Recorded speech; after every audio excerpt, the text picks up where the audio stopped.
This week's parsha is Parshas Va'Eschanan. Parshas Va'Eschanan begins with Moshe imploring Hashem to rethink or to take back the decree that Moshe would not enter the land of Israel. Moshe implores Hashem. Hashem refuses, and Hashem says, there's no point in continuing this. You will not enter the land of Israel unequivocally, and there's no way that you're going to convince me otherwise. As if convincing is the reason why Hashem takes back what he's decreed. That's a subject for a different time. Either way, Moshe goes on to say that Hashem became angry with me because of you. Hashem grew angry at me, and because of that, decreed that I would not enter the land of Israel, but that anger was because of you, the Jewish people. Remember, this is Moshe's final speech upon his death. And it's interesting that he blames his punishment almost on the Jewish people, that the reason why Hashem became angry at him is because of the Jewish people, and that's the only reason why Hashem decreed that he should not enter the land of Israel. What exactly that means is something that's discussed amongst the commentators, and we're going to try to present one way of understanding it. Va'Eschanan goes on, the Parsha goes on and talks about Mount Sinai in great length. It's not exactly a recording of what happened at Mount Sinai. It's more of what we have to learn from Mount Sinai, observations of the Torah of what Mount Sinai teaches us. Now, one of the things it says there is that we did not see any other Temuna, any other image at Mount Sinai. There was only one person in charge of Mount Sinai, and that was Hashem. There was no duality there. There was just one God, Hashem, who performed everything that happened in Mount Sinai. There was only one source, and that was Hashem. And that was apparent to the eye at Mount Sinai. And we're instructed by the Torah to not forget this. This is something we should always remember, that there was nothing other than Hashem at Mount Sinai. What we say these days, Ein Oid Milvadoi. There is none other but him. That was exhibited in the most ultimate way at Mount Sinai, that everything, the source of everything, is from Hashem.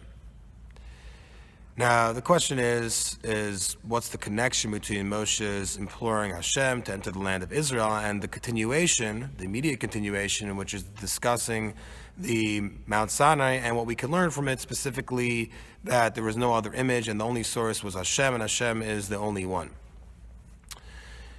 Explaining these two questions, the Meshech Chochmah says that the danger that Hashem recognized was that for the generation entered the land of Israel, and remember, the generation entering the land of Israel was not the same generation that traveled in the desert.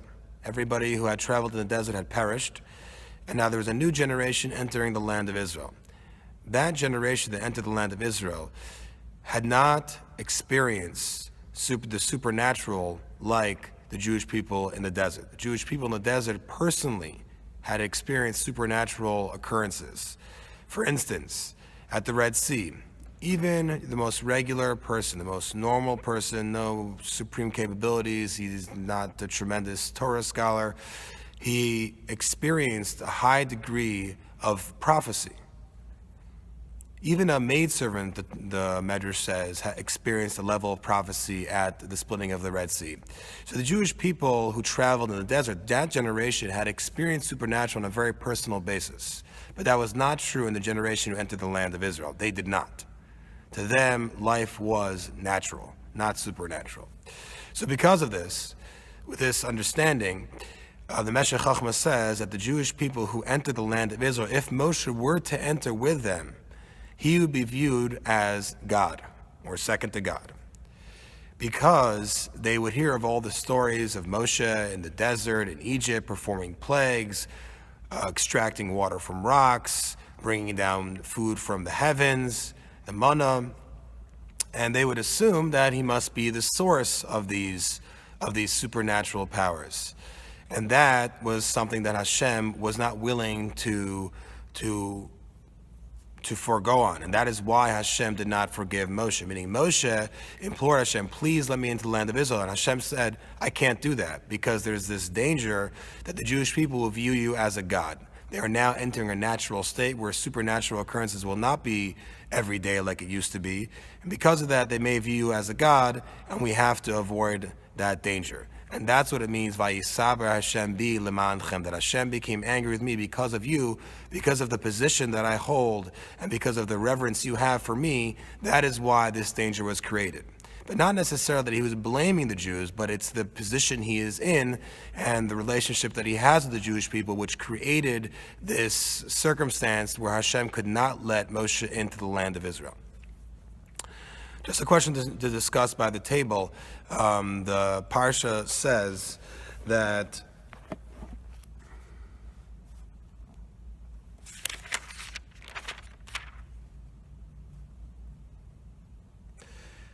Hashem warns against going with any other gods, false gods that are under the heavens, and you will be drawn astray and bow to them and worship them, which Hashem your God has apportioned to all the people under the entire heaven.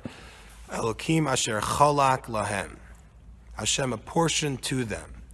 Now this is viewed by the Gemara as a very misleading statement, a statement that could be said to be saying that the other gods have some type of credence, they have some type of validity. But the Gemara in Avodah Zarah clearly says that that's not the case, that the other gods have no validity. But what the verse is saying is that Hashem gives them power, gives the conductor of the prophet of that other god, quote unquote, the other false god, power. And if he performs a miracle, it means nothing, because Hashem gives him that ability. Hashem will give him the ability to perform a miracle because of the famous principle, Hashem created this world to have freedom of choice, to have a valid freedom of choice between picking the one true God, Hashem, and picking the other idols. There has to be a valid reason to go with the other idols. Because of that, Hashem gave the ability to the prophet of the other idol to perform miracles. So even if a prophet were to perform miracles for another God, that's not a reason why we should believe in that God, because Hashem gives that God the power, and that's all part of the free will. Something to discuss, and the commentators extensively talk about this, and it has tremendous ramifications for how we understand free will. I thought you would enjoy it. Have a good Shabbos.